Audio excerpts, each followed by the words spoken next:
asaga shacabka in la wadaago iyo ummadda Soomaaliyeed news ama arrin degdeg ah oo u baahan in shacabku iftiinino haddaan nahay booliiska Soomaaliyeed. ciidanka booliiska Soomaaliyeed waxaa saaran mas'uuliyad qaasatan midka gobolka Banaadir waxaa saaran mas'uuliyad ka weyn mid shakhsi. waxaa saaran mid mas'uuliyadeed oo saraakiileed oo ciidan oo u baahan inaan xalino wax walba oo nabadgelyada darrada dalka u keenaya qaasatan gobolkan. sidaa darteed maantay ma doonayno in qalalaasi ka dhaco magaalada Muqdisho ama gobolka Banaadir. ma doonayno in dib dambe lagu soo laabto oo loogu soo laabto dagaal iyo aragti kala duwanaansho xabad wadata oo aan u qalmin qaranka Soomaaliya inay dib ugu soo laabato. ma dhici karto in baarlamaanka Soomaaliya oo aan u dhaartay sharaftiisa iyo cisigiisa inaan waardiyeeyo inaan soo xiro ama soo dilo. baarlamaanka Soomaaliya maantay waxaan hakinay kulankii ay lahaayeen. waxaan u hakinay waxaa loo baahan yahay wax boob ah oo la boobayo inaysan dhicin. isfaham siyaasadeed la gaaro. baarlamaanka Soomaaliyana waxaan leeyahay 4 sano ayaad joogteen. 4tii sano waan ka dhamaatay. waa la idin soo doortay. doorasho dib ugu laabta. deegaanadiinii iyo dadkii idin soo doortay dib kalsooni u weydiista. kadib imaada adinka oo xalaal ah oo dal soo doortay ah. adigoo lagu soo doortay ha ka fakerin inaad wax boobto oo aad wax kororsato. waxaad heli kartaa waqtiga iyo kharashka iyo rafaadka ku bixinayso intaas inaad dadkaagii ula laabato kalsooni soo weydiisato mar kale. amniga gobolka Banaadir aniga ayaa ka mas'uul ugu sareeya muxaarad iyo mucaafid. qof walba oo Soomaaliya waa inuu amni ku joogaa. kama shaqeyn karo qalalaaso.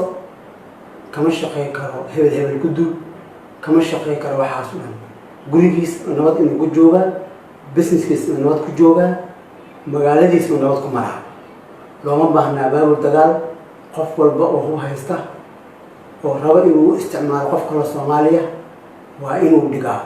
ma dhici karto inuu isticmaalo. mas'uuliyadaas ana u taagan inaan qof walba nabad ku joogo gobolka Banaadir. ciidamada qalabka sida ma kasta yihiin meel walba ay joogaan. waxaan u baahanahay u midooba cadowga u midooba. cadowga waa argagixiso. waddanka hal cadow leeyahay iyaan cadow laysaga keendigin. hebel ku duul difaac inta ka soo gal inta ka gal magaalada hala dumiye waa dhammaatay. nooma waxaan u baahannahay inaan aqli yeelano oo nolol helno oo dadka Soomaaliyeed ka baxaan qalalaasaha iyo dhibka iyo ismariwaaga.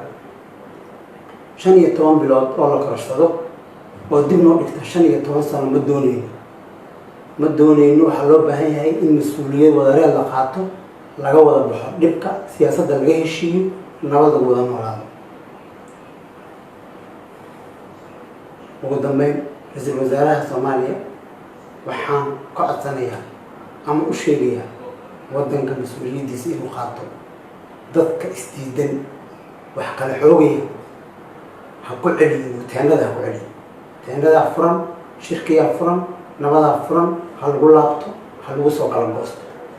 waxaan u baahannahay siyaasad midaysan. siyaasiyiinta haddaad tihiin inaad waddanka qaranka dantiina ka hormarsan dadka qaranka loo baahan yahay. looma baahna inaad hub isku arursataan. looma baahna inaad tiraan hebel waa dhintay. hebel waa dhacay. hebel waa inta. aqliyaa loo baahan yahay. maanta aqliyaa looga baxaya. haddaadan aqli haynin awoodda ciidanka iskale. amniga ciidanka iskale. mana loo baahna in qalqal la geliyo. mana loo baahna in lagu xadgudbo. dalku wuxuu ku socday ilaa iyo carta doorashaa loo baahan yahay. ninkii la doorto doorasho kala raadso. wax xoog ah iyo wax hagardaamaa iyo dib in magaaladan difaac looga galo oo daariikhda la dumiyo ma dhici karto. waxaan leeyahay mas-uuliyadda qaado mudan ra'iisul wasaare kana soo bax waa ku filan tahay. وكوما بحنا إن المال فريسته أو واحد لقوم يري وأديك إن واحد ميرسه